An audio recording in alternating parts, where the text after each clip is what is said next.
Jam 8 ya, bentar lagi ya. Oke, bisa dimulai Bapak. Yo, terima kasih. Selamat malam Bapak-Bapak semua.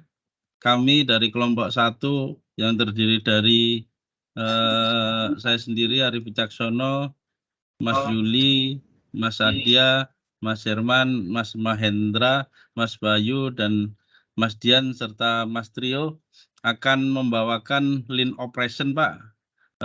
Improvement productivity excavator 125 ton kelas, use process activity mapping in coal mining sector di Lahat, Sumatera Selatan.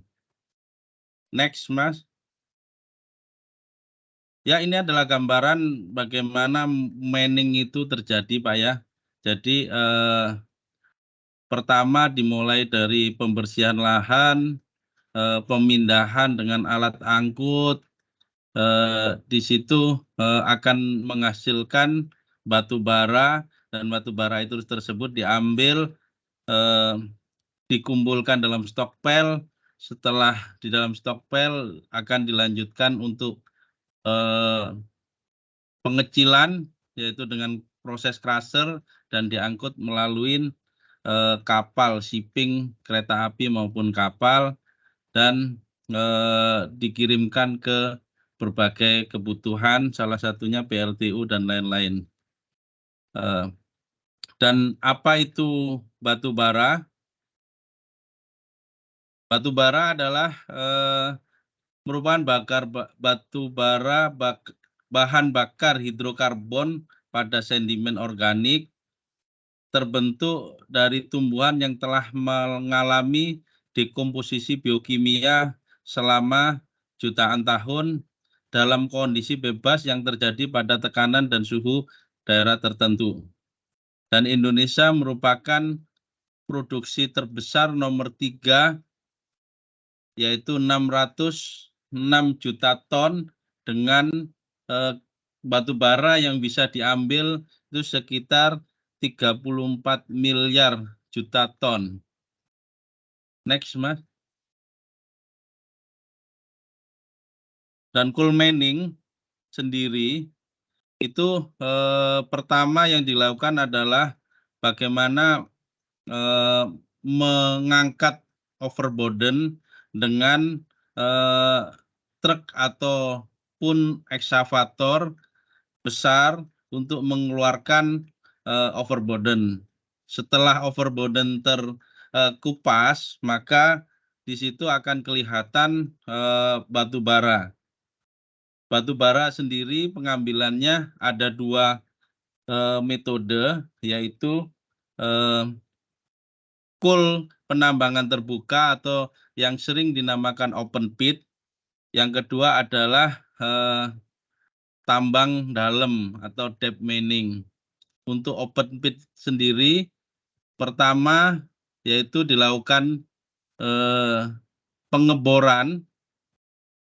Setelah dilakukan pengeboran, yang kedua yaitu pengisian bahan peledak. Setelah itu, setelah pengisian bahan peledak dan diledakkan, akan terjadi, disitulah akan dimulai pengangkutan dengan eksavator dan juga haul truck.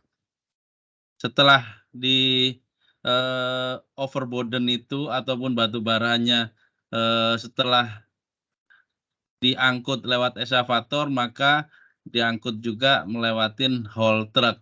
Setelah masuk haul truck akan dilanjutkan ke crusher atau pengecilan material batu bara itu supaya lebih mudah dalam proses pengangkutannya. Underground mining, penambangan atau penambangan bawah tanah, itu digunakan ketika batu bara lebih dari 200 kaki di bawah permukaan tanah. Beberapa tambang bawah tanah memiliki kedalaman ribuan meter di bawah tanah. Ini adalah memerlukan ilmu teknik tambang yang jauh lebih tinggi daripada tambang terbuka. Next, Mas.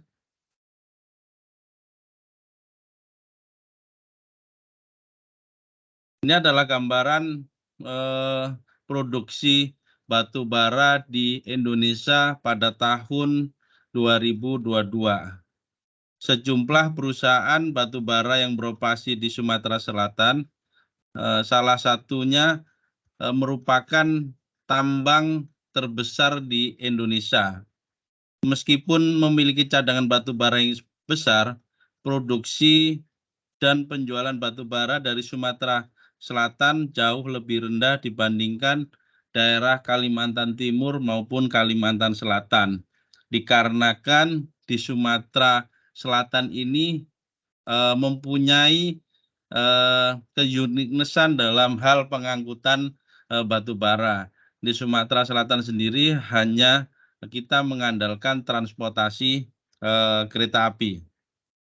Tahun lalu dilaporkan bahwa volume pengiriman dari Sumatera Selatan meningkat tajam untuk mengimbangi ataupun penurunan pasokan batu bara dari Kalimantan Selatan.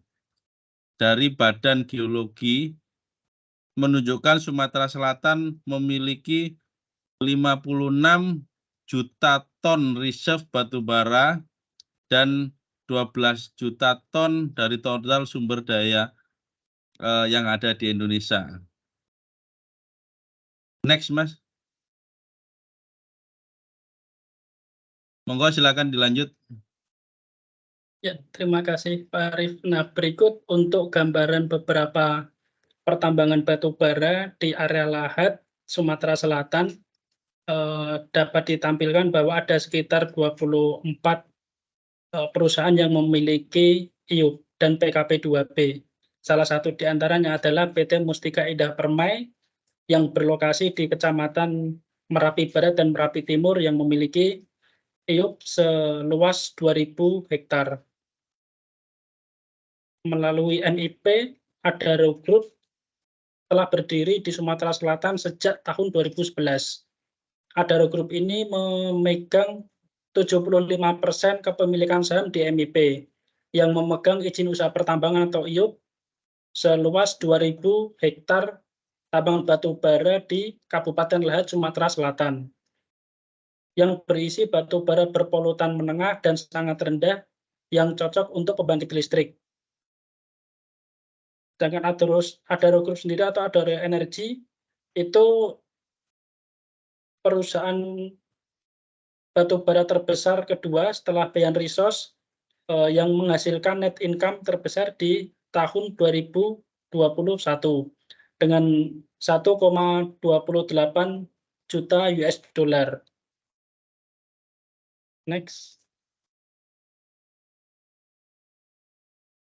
MIP diperkirakan memiliki total sumber daya batu bara sebesar 305 juta ton dengan cadangan batu bara sebesar 210 juta ton dengan batu bara 4269 kilokalori per kilogram.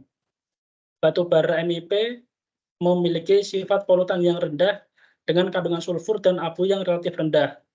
Berikut untuk tabel di kiri gambaran grafik production and sales untuk Adaro Group. Dari grup Adaro ada di area tutupan, Wara, Paringin, Balangan, Adaro sendiri dan juga MIP. Nah, yang akan kita spesifik di sini akan bahas mengenai MIP di area Kabupaten Lahat, Sumatera Selatan. Produksi komersial MIP dimulai pada tahun 2019 dan telah mengembangkan pasarnya baik di pasar domestik ataupun di pasar ekspor. Pada tahun 2020, produksi dan penjualan batu bara dari MIP mencapai 1,31 juta ton dan 1,28 juta ton.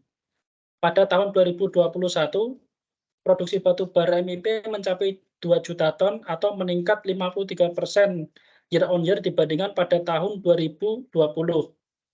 Penjualan batu bara pada tahun 2021 mencapai 1,81 juta ton atau meningkat 42% dibandingkan year on year di tahun 2020. Pada tahun 2022, MIP mencatat peningkatan produksi batu bara sebesar 65% menjadi 3,28 juta ton dari 1,99 juta ton di tahun 2021. Penjualan batu bara MIP pada tahun ini sebesar 2,64 juta ton atau 46% lebih tinggi dibandingkan 1,81 juta ton pada full year 2021. Dan kemudian MIP mencatat peningkatan volume produksi sebesar 42% dibandingkan pada tahun 2022, yaitu mencapai 2,98 juta ton pada tahun 2023. Volume penjualan mencapai 3,05 juta ton atau 88% lebih tinggi dibandingkan pada tahun 2022. Next. Nah, terlampir beberapa gambaran kelas-kelas ekskavator yang sangat memberikan andil yang cukup penting untuk melakukan loading batu bara. Beberapa di antaranya ada dari kelas 4,7 ton, kemudian ada 7 ton, kemudian ada 13 ton, 20 ton, kemudian ada sampai di 120 ton, yang hal ini sudah masuk ke B-class mesin untuk PC 12,5 strip 11R, dan juga ada ekskavator kelas 200 ton di PC 2000 strip 11R. Next. Nah, berikut untuk gambaran big mesin hidrolik ekskavator PC 12,5 strip 11R. PC 12,5 strip 11R ini adalah ekskavator kelas 125 ton terbaru dari Komatsu dengan jangkauan yang cukup luas yang dapat disetting menyesuaikan dengan kebutuhan pekerjaan. Ekskavator ini memiliki kapasitas bakat 7,5 meter kubik dengan produktivitas tinggi dan sangat efektif di semua pertambangan. Nah, berikut gambaran untuk spesifikasi PC 12,5 strip 11R. Untuk output engine-nya di 750 horsepower, kemudian maksimum digging reach atau jangkauan itu di 14 meter, dan kedalaman untuk digging di 7,9 meter. Dengan bucket capacity di 7,5 meter kubik, dengan ground pressure-nya 1,54 kg per cm kuadrat. Next.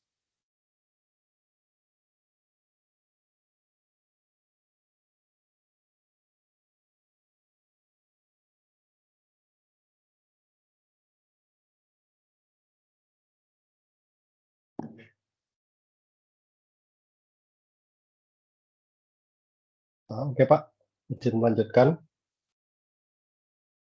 Berikut adalah sekilas gambaran atas total populasi untuk unit PC 12,5 di Indonesian wide, di mana di PC 12,5 sendiri menjadi aset besar terfavorit di area Sumatera yang mendapatkan target produksi. Hal ini juga dapat dibuktikan dengan jumlah unit yang ada sama besarnya berada di Pulau Sumatera. Dibandingkan dengan jumlah unit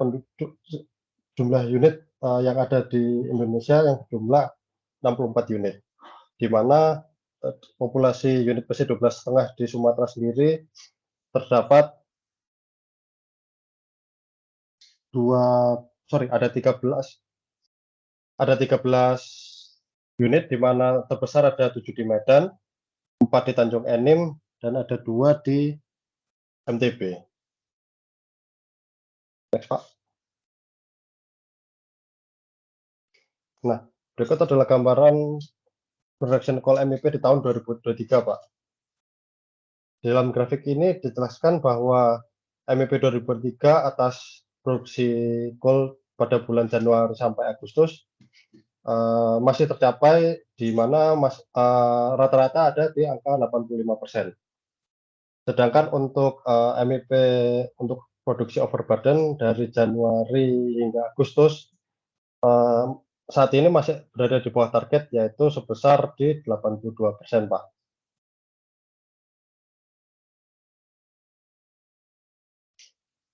Bisa di next, Pak.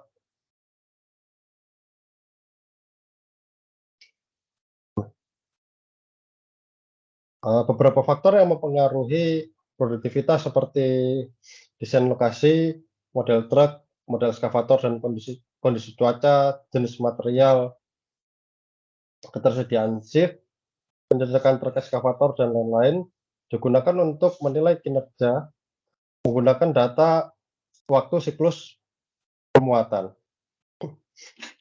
Penggunaan waktu siklus pembanan untuk mengukur kinerja tambang terbuka berfokus pada satu dari 7 komponen waktu siklus, sedangkan untuk penelitian lain mempertimbangkan seluruh komponen untuk mengidentifikasi kemacetan dalam kapasitas produksi.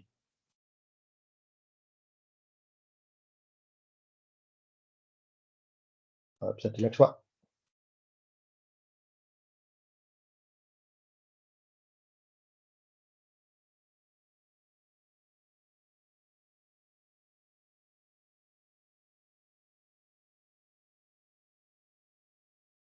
Di unmute dulu.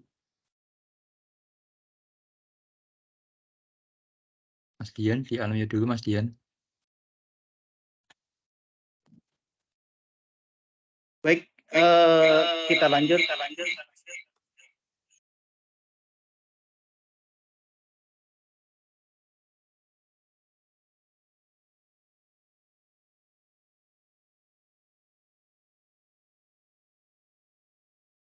Baik, kita lanjut. Di sini kita akan membahas terkait time motion study di PC12 setengah SIP 11 yang ada di Lahat, yaitu X1238. Di mana data yang kita ukur adalah terkait primary dan secondary time. Untuk primary-nya sendiri di sini standarnya di angka 85% atau 51 menit 56 detik, sedangkan secondary time-nya di angka 15% atau 9 menit 24 detik. Nah, di mana aktualnya sendiri di unit tersebut untuk primary-nya di angka 86,65%, sedangkan secondary-nya di angka 13,35%. Oke, di sini untuk primary-nya sendiri kita bagi menjadi prepare, digging, position, swing load, dan swing empty. Di mana untuk diggingnya sendiri di angka 42,7%. Untuk swing empty-nya di angka 17,24%. Untuk swing load-nya di angka 15,33%. Untuk dampingnya di angka 11,38%.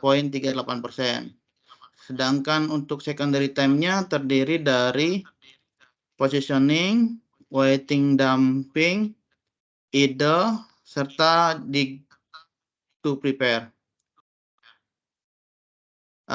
Untuk positioning sendiri di angka 5,6%, waiting damping di angka 4,48%, untuk idle-nya di angka 2,3%, sedangkan untuk dig to prepare-nya di angka 1,5%.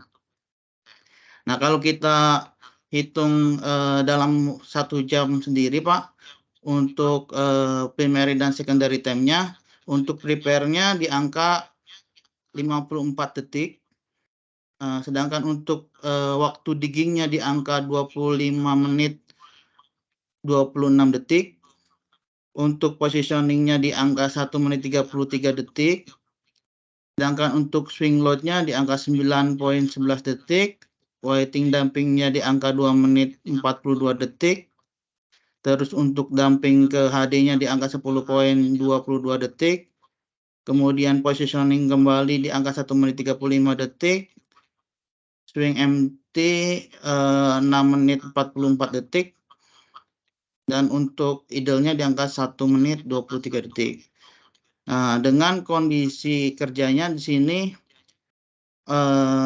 ekskavator tersebut mengambil material overburden dengan material treatment-nya direct digging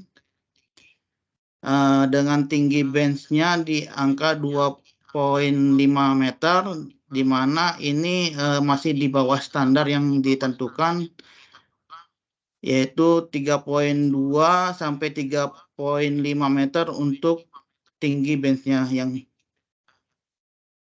Sedangkan untuk special supportnya sendiri di sini tidak ada, Pak.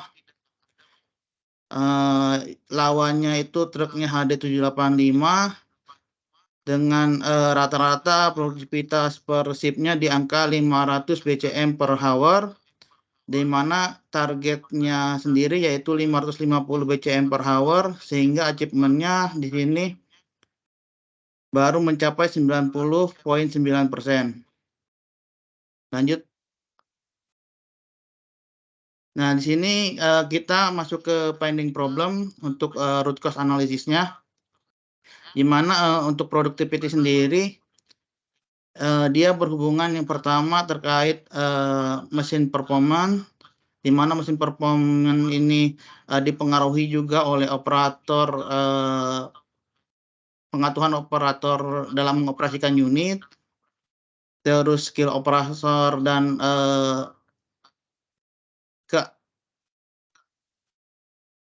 pengalamannya. Terus juga ada dari segi bucket fill faktornya, terus kondisi kekerasan tanahnya, terus dari segi pit arrangement, terus support unitnya sendiri juga, dan tadi tinggi benchnya yang masih di bawah standar, serta technical mesin kondisi, maintenance unit, dan suitable mesin. Next.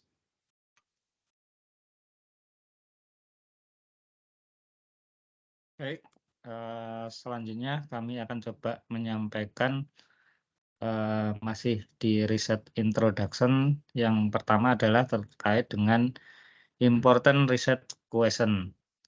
Jadi pertanyaan pentingnya adalah bagaimana mendesain metode untuk increase productivity PC 12,5/11. Kemudian untuk objektifnya adalah mendesain metode untuk meningkatkan mesin productivity PC 12,5/11 menggunakan proses activity mapping atau PAM. Kemudian pada studi kali ini kita memberikan beberapa batasan. Yang pertama adalah studi ini dilakukan di PT Mustika Indah Permai MIP di bagian Departemen Produksi. Kemudian yang kedua adalah studi ini atau riset ini kita fokuskan di production process flow dari overburden dan beberapa kejadian-kejadian yang itu bersifat WOS. Kemudian yang ketiga adalah pada riset kali ini kita tidak menghitung kalkulasi aspek terkait dengan company cost. Next. Baik, sebelum kita melakukan riset lebih dalam, kita mencoba mengambil beberapa literatur review sebagai referensi kita. Yang pertama adalah kita mengambil dari riset Tri Afti Kaningsih ETAL tahun 2021 yang pada riset tersebut menjelaskan bagaimana mengimplementasikan lean manufacturing untuk mereduce cycle time dalam produksi sarung tangan golf. Nah, metode yang dipakai penulis yaitu yang pertama VSM, kemudian PAM, PDCE tidak dipakai, dan yang dipakai yang ketiga adalah Kaizen. Negaranya Indonesia, industrinya di tekstil. Beberapa finding yang ada di dalam riset tersebut, yang pertama adalah WOS yang terjadi di produksi proses itu yaitu yang pertama was defect, kemudian was over processing, kemudian yang ketiga adalah was transportation. Kemudian yang dilakukan dalam riset tersebut adalah membuat SOP, kemudian di riset tersebut itu muncul future state value stream mapping, menurunkan ya total cycle time dari 720,59 detik dengan percentage di 20,48. Kemudian literatur review yang kedua itu dari Melva Yola tahun 2010, yang dibahas di situ adalah value stream mapping untuk mengurangi dominant was dan meningkatkan productivity production di industri wood ya. Yang dipakai metodenya adalah VSM sama PDCA. Negaranya Indonesia, industrinya di manufaktur. Nah, dari riset itu hasilnya adalah activity time value added-nya itu dari originalnya 52,51 second meningkat menjadi 55,1,2 second. Kemudian untuk activity non value added-nya dihilangkan atau tidak ada sama sekali. Kemudian yang ketiga ada dari Teijo Valender, yang ditemukan di riset tersebut adalah automatic time motion study menggunakan recording workpiece time ya di timber harvesting. Yang dipakai metodenya adalah proses activity mapping, negaranya Finlandia, industrinya di forestry. Nah, di riset tersebut mendevelop automatic time motion study untuk meningkatkan ability ya, kemampuan komponen-komponen work cycle ya di harvester. Dan yang keempat dari Kuri Saraiva yang kita temukan adalah time motion study yang diaplikasikan di production line ya di industri kacamata. Kemudian metode yang dipakai sama, proses activity mapping, negaranya Brasil, industrinya manufaktur. Di sana diteliti utilisasi dari time motion study untuk meningkatkan production capacity ya. Kemudian menurunkan beberapa tax time ya, menggunakan cycle time ya, tiap-tiap operation. Kemudian yang terakhir yang kita temukan di literatur review adalah dari Oleg dan Yaroslav ya. Yang kita temukan di situ adalah evaluation of effect of the excavator cycle time ya. Jadi cycle time excavator dalam hal itu di productivity. Metode yang dipakai sama, proses activity mapping, negaranya Rusia, industrinya mining. Ya, di riset tersebut kita menemukan beberapa poin penting terkait dengan excavator productivity ya, hubungannya sama sudut swing ya, sudut dari kombinasi operation ya, ketika melakukan loading dump truck yaitu di angka 45 derajat sampai 90 derajat. Nah, dari tim kami coba purpose untuk riset kali ini yaitu terkait dengan improving productivity di excavator 125 ton kelas. Metode yang kita coba akan bahas adalah proses activity mapping sama PDCA, negaranya Indonesia, industrinya mining. Jadi kita pengen membuat riset terkait dengan production process improvement menggunakan lean manufacturing in coal mining. Lanjut. Baik, secara flow method risetnya kita melakukan beberapa tahapan ya. Dari pertama kita mulai dengan start, kemudian identification ya, preliminary study, kemudian data collection, lanjut ke data analysis and processing, kemudian ke analysis result, improvement process, kemudian yang terakhir adalah control proses.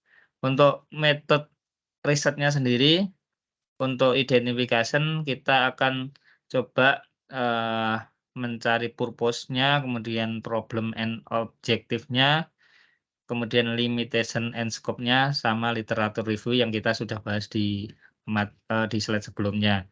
Kemudian secara data collection, kita coba mencari data gathering ya, mengumpulkan data melalui beberapa variabel ya. Yang pertama adalah variabel manpower, production, kemudian current layout, cycle time, sama transport time. Kemudian di data analisis dan processing, kita melakukan field observation ya terkait dengan beberapa data collection di atas, yaitu manpower, cycle time, dan transport time. Kemudian untuk analisanya, kita menggunakan creating current ya. Jadi proses activity mapping-nya kita coba potret. Kemudian kita nanti akan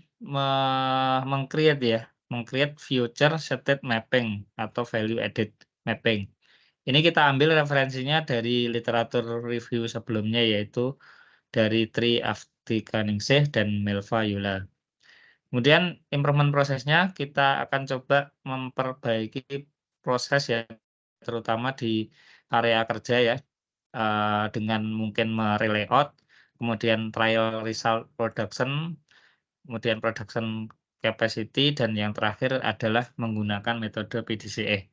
Itu kita ambil referensinya juga sama dari Tri Afti Kaningsih, kemudian sama Melva Yula.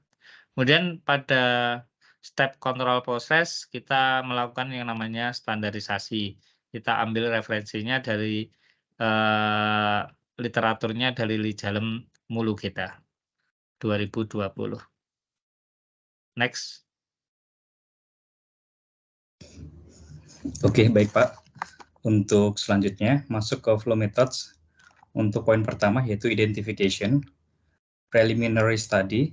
Untuk preliminary study sendiri, untuk yang pertama, untuk cycle time of hydraulic excavator.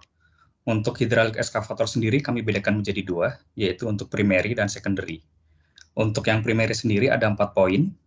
Untuk yang pertama, yaitu untuk waktu penggalian muatan, lanjut untuk swing dengan muatan yang ada di bucket. Selanjutnya, waktu dumping, untuk pembuangan muatan yang sudah digali tadi. Next, yaitu untuk swing empty, yaitu ketika swing dengan kondisi bucket yang udah kosong. Sedangkan untuk yang secondary sendiri ada 5 poin, yaitu untuk yang pertama positioning, selanjutnya idle atau waktu diam, selanjutnya preparation waktu untuk penggalian lagi, selanjutnya untuk clearing, dan yang terakhir wait to dump atau waktu ketika dia menunggu untuk dumping lagi. Next. Ini masih di poin pertama yaitu preliminary study untuk cycle time of dump truck. Jadi untuk yang pertama load time, yang selanjutnya masuk ke hauling time. Di sini ada 3 poin, yaitu dari loading point to point 1, point 1 to point 2, point 2 to disposal. Selanjutnya spot untuk pembuangan. Selanjutnya untuk waktu pembuangan. Setelah waktu pembuangan sendiri, HD atau dump truck akan kembali ke tempat penggalian, yaitu untuk waktu returning dari disposal ke point 2, dari point 2 ke point 1, dan dari point 1 ke point tempat pengisian lagi. Selanjutnya sebelum pengisian biasanya ada waktu menunggu dan delay. Dan yang terakhir yaitu di tempat pengisian tersebut. Next, Pak. Selanjutnya dari flow methods masuk ke data collection. Untuk data collection sendiri ada 2, yaitu untuk yang by mesin excavator dan mesin dump truck. Untuk by mesin excavator sendiri ada 9 poin. Untuk poin pertama yaitu prepare dengan waktu kurang lebih 54 detik dengan activity operation dengan keterangan non-value added activities. Selanjutnya untuk poin kedua digging atau penggalian dengan waktu kurang lebih 25 menit 26 detik dengan activity operation dengan Remax value added activities. Untuk poin ketiga yaitu positioning dengan waktu 1 menit 33 detik untuk activity operation dengan Remax non-value added activities. Selanjutnya untuk poin 4, swing load dengan waktu 9 menit 11 detik dengan Remax value added activities. Untuk yang poin kelima, weight to dumping dengan waktu 2 menit 42 detik activity operation dengan Remax non-value added activities. Selanjutnya poin nomor 6, dumping dengan waktu 10 menit 22 detik activity operation Remax value added activities. Poin nomor 7, positioning dengan waktu 1 menit 35 detik activity operation Remax non-value added activities. Poin nomor 8, swing empty dengan waktu 6 menit 47 detik activity operation dengan keterangan value added activities. Terus poin 9 atau poin terakhir untuk eskavator yaitu waktu idle dengan waktu 1 menit 23 detik activity operation dan keterangan non-value added activities. Selanjutnya masuk ke current activity mapping untuk unit dump truck. Untuk ini sendiri kami bedakan, kami ada 9 poin juga. Untuk poin pertama yaitu hauling load dengan jarak 4.500 meter dengan waktu 14 menit 2 detik dengan activity transportation dengan keterangan value added activities. Untuk yang poin 2 yaitu dumping dengan jarak masih sama yaitu 4.500 meter dengan waktu 5 menit, activity-nya operation dengan keterangan value added activities. Poin yang ketiga, spotting to dump, tempat untuk pembuangan dengan jarak kurang lebih 10 meter dengan waktu 3 menit dengan activity transportation dan keterangan value added activities. Untuk poin 4, loading dengan jarak 0 dengan waktu 1 menit 30 detik dengan activity operation dan keterangan value added activities. Untuk poin 5, checker check dengan distance atau jarak 1.500 meter dan waktu 1 menit dan activity-nya inspection dengan keterangan non-value added activities. Untuk poin 6, spotting to load jarak 0 dengan waktu 3 menit, activity-nya transportation dengan keterangan value added activities. Untuk poin 7, hauling empty dengan jarak 4.500 dengan waktu tempuh 12 menit dengan activity transportation dengan keterangan value added activities.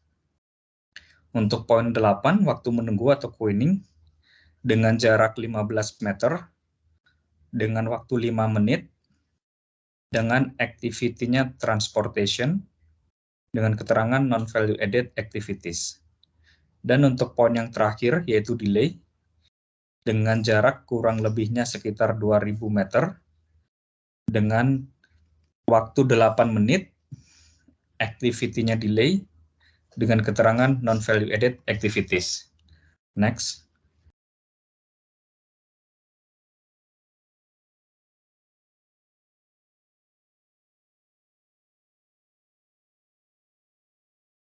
Oke, untuk next-nya ya, Bapak. Jadi dari tadi sudah dijelaskan di presentasi sebelumnya, kita lakukan assessment di area, itu ada beberapa skor assessment. Yang pertama ada loading point. Di loading point area itu skornya sekitar 4.2. secara persentase 84%, kemudian hauling road-nya itu ada di 4,75, itu di 95%, kemudian disposal area-nya ada 4,5, itu di 90%, application operation eskavator itu di 4 atau di 80%, kemudian application operation dump truck itu ada di 4,43 atau 89%, dan yang terakhir yang paling rendah adalah di machine support itu ada di 3,57 atau di 71%. Jadi kalau disamarikan secara total, secara clustering score itu ada mulai dari clustering 0 sampai 199 itu bad, kemudian 2 poin sampai 2,99 itu adalah below basic process, kemudian average point 3 sampai dengan 3,99 adalah basic process need improvement. Selanjutnya adalah 4 sampai 4,99 itu adalah good process with improvement. Yang paling tinggi adalah poin kelima yaitu excellent process. Jadi atas dasar yang current condition itu di MIP poinnya adalah di 4,24 atau boleh dibilang adalah good process with improvement. Secara assessment score-nya bisa kita lihat pada grafik di bawah ini tadi yang saya jelaskan di atas, dari semua assessment area yang memang masih di bawah dari rata-rata standarnya adalah di machine support-nya. Nah, bisa kita lihat bersama pada slide ini bahwasanya di nomor 1 ini Pak ya, untuk bench height atau tinggi bench-nya itu adalah 2,5 meter. Di mana standarnya adalah 3,2 sampai dengan 3,7. Jadi ini skornya cukup rendah di skor 1. Kita lihat di sini bench-nya cukup rendah, Pak. Kemudian yang kedua rolling resistance ini mencapai 3,2 sampai dengan 3,5 itu cukup baik, Pak, sehingga skornya excellent atau skor 5. Kemudian yang berikutnya terkait turning radius-nya ada 3 kali. Dump truck itu udah cukup baik juga, Pak. Ini sehingga mencapai skor yang excellent yaitu skornya 5. Nah, yang seperti dijelaskan di slide sebelumnya terkait masalah equipment support, di sini hanya ada unit utama yaitu eskavator yang dijelaskan di awal PC12 tengah strip 11R dan HD785. Ini hanya ada 2 unit ini, tidak ada supporting unit lain di area front, sehingga dalam hal ini skornya adalah skor yang paling rendah yaitu skor 1. Dari 2 ini kemudian kita jabarkan PDCA-nya sebagai berikut. Kami sudah mempresentasi untuk plan-nya adalah kami mempresentasikan dan mendiskusikan tentang apa yang menjadi hasil pengamatan pada saat ada di lapangan, current condition di lapangan seperti apa. Kemudian menjelaskan adanya gap di base-nya yang tingginya itu tidak sesuai sama tidak adanya unit support. Yang dilakukan adalah membuat schedule untuk mengimprove tinggi bench di area loading point di dekat eskavator dan HD pada saat melakukan loading dumping tadi. Kemudian menambah dozer atau grader yang merupakan itu pilihan yang tepat untuk menjadi alat support di area tambang. Kemudian di area ceknya adalah kita memvalidasi tinggi bench dan alat support yang harus ada di area tersebut itu harusnya ada apa dan apa. Misalkan tadi kita jelaskan adalah adanya grader dan dozer. Mungkin kelasnya ya, kelasnya di kelas 155 dan dari 755 seperti yang kita jelaskan pada action ini.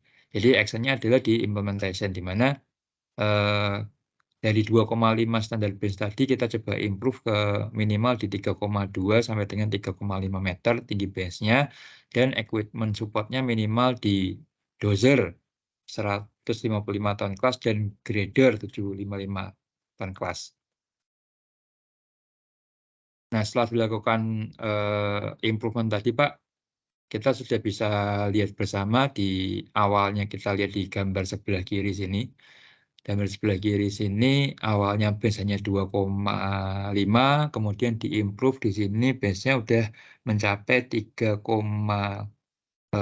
ya Pak ya, 3,7 untuk ketinggian base-nya udah ada improvement untuk meningkatkan level standarnya.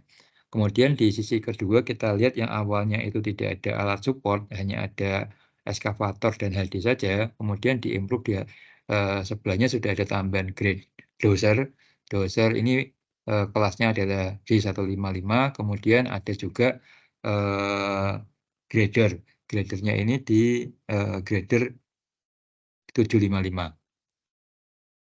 Dari improvement tersebut, maka dari hasil yang tadi dijelaskan di atas, kita bisa melihat before sama after-nya ya Bapak-Bapak.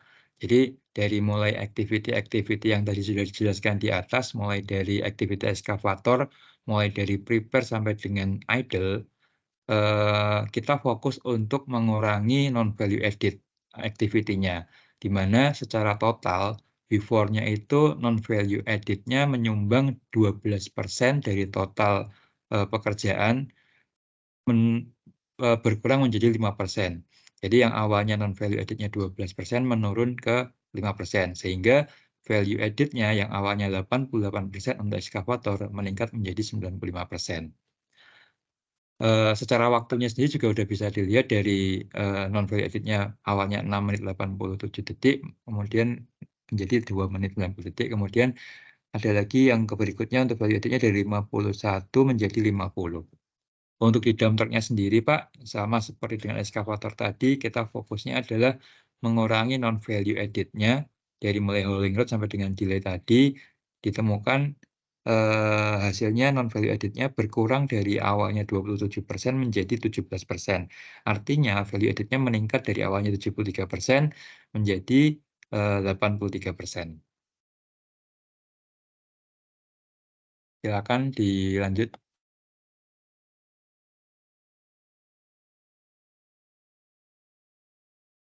Di-unmute dulu.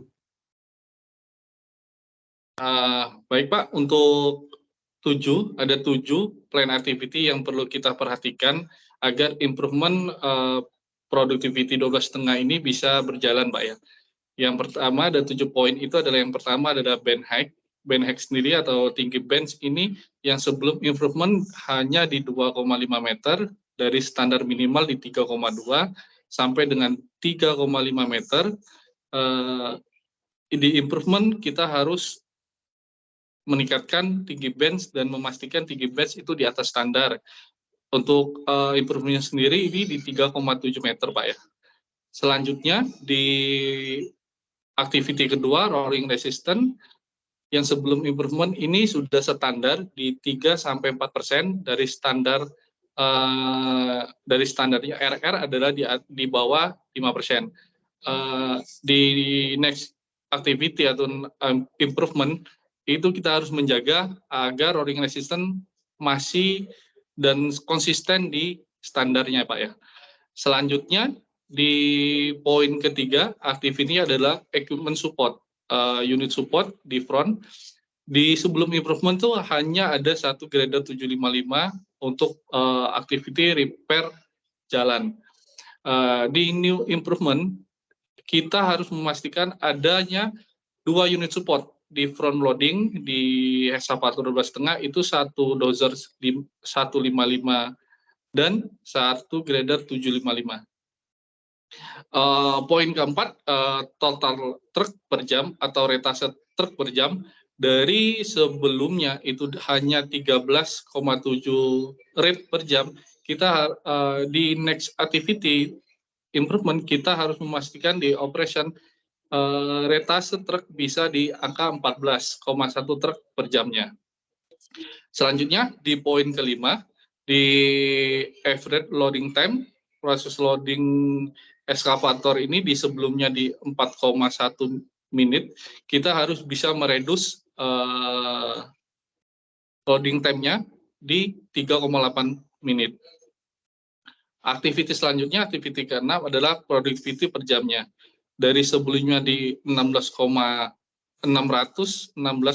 BCM, kita harus bisa meningkatkan improvement di angka productivity adalah 634 BCM per jamnya.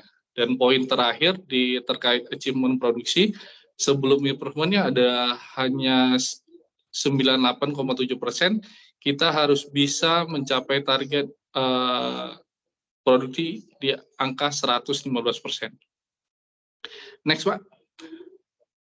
Di control process sendiri kita harus membuat standar Pak ya, working condition PC eskavator PC 12,5/11 agar improvement yang sudah kita lakukan ini berjalan dan target yang kita tentukan tercapai. Kita harus melakukan monitoring bersama atas standarisasi yang sudah kita buat. Terkait yang pertama adalah material loading, itu harus kita pastikan overburden memiliki density di 2,04 sampai 2,1. Yang selanjutnya, material treatment kita harus memastikan direct digging di proses loadingnya ekskavator. Yang keempat, tinggi bench kita harus memastikan juga minimal tinggi bench adalah 3,2 sampai 3,5 meter. Rolling resistance, poin kelima itu di bawah 5%. Poin selanjutnya, equipment support, kita harus memastikan di operation di front loading excavator itu terdapat 2 unit support, 1 dozer dan 1 grader. Untuk dump trucknya sendiri di HD 785-7 dengan total truck patching plates di 5 unit Pak ya. Untuk dump truck dengan retase itu 14 unit per jamnya. Dan kita harus juga memastikan average loading time minimal di 4,1 menit per truknya. Dan selanjutnya productivity per jamnya ekskavator kita harus bisa mencapai di 634 BCM per hours. Atau poin terakhir, intinya di target productivity kita harus bisa mencapai di atas 550 BCM. Next, Pak. Nah, jadi kesimpulan dari studi kami kali ini di grup 1, untuk melakukan improvement productivity excavator 12,5 dari sebelumnya di 616 BCM per jam untuk menjadi 634,5 BCM per jam, yang harus dilakukan itu ada 3 aktiviti utama, Pak. Yang pertama adalah meningkatkan atau menjaga band height atau tinggi band itu dari 2,5 meter harus di angka 3,7 meter. Yang kedua, untuk menambahkan unit support grader yang sebelumnya hanya 1 harus ditambah 1 lagi unit dozer di front. Yang poin terakhir yang ketiga, dengan kita melakukan follow up atas activity 1 dan 2 sebelumnya, itu non value added activity untuk ekskavator bisa diredus dari 12% menjadi 5%. Sehingga kita harus bisa memberikan optimal value added activity dari ekskavator menjadi 95%. Next, Pak. Oke. Ini 5 referensi yang menjadi referensi kami dalam penyusunan studi kali ini, Bapak-Bapak.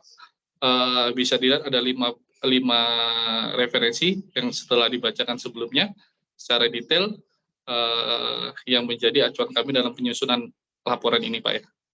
Mungkin itu saja presentasi dari kelompok kami. Sebelumnya kami ucapkan terima kasih atas waktunya. Assalamualaikum warahmatullahi wabarakatuh.